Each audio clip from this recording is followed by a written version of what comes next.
Hey guys, Thursday evening தாசரளி மார்க்கெட்டுக்கு வந்து கொஞ்சம் வெஜிடபிள்ஸ் வாங்கலான்னு போயிருந்தோம். அப்போ வந்து ஒரு தெருக்குள்ளே வந்து போயிட்டுருக்கும்போது இந்த மாதிரி வீட்டுக்கு தேவையான டெக்கரேட்டிவ் ஐட்டம் மாதிரி போட்டிருந்தாங்க. புதுசாக இருந்தது, இது வரைக்கும் இந்த மாதிரி நான் பார்க்கல. ரொம்ப நல்லா இருந்தது, எனக்கும் ரொம்ப பிடிச்சிருந்தது.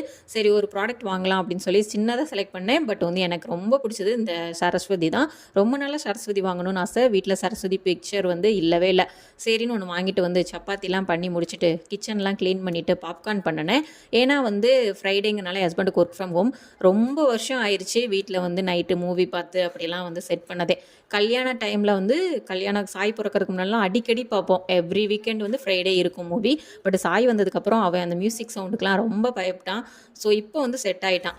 ஸோ கேரளா ஸ்டோரி பார்க்கலாம் அப்படின்னு சொல்லி பிளான் போட்டு கேரளா ஸ்டோரி பார்த்தோம். இவ்வளோ கொடூரமாக இருக்கும்னு எதிர்பார்க்கல. எல்லாரும் மூவி வந்தப்போ என்னென்னமோ சொன்னாங்க. பட் நான் அதை நம்பவே இல்லை. ஆனால் பார்த்ததுக்கப்புறம் தான் தெரிஞ்சுக்கிட்டேன், எதிரிக்கு கூட இப்படிலாம் நடக்கக்கூடாது. ரொம்ப பயங்கரமாக இருந்தது. ஸோ என்னோட வீடியோ பிடிச்சிருந்தா மறக்காமல் சப்ஸ்கிரைப் பண்ணிக்கோங்க.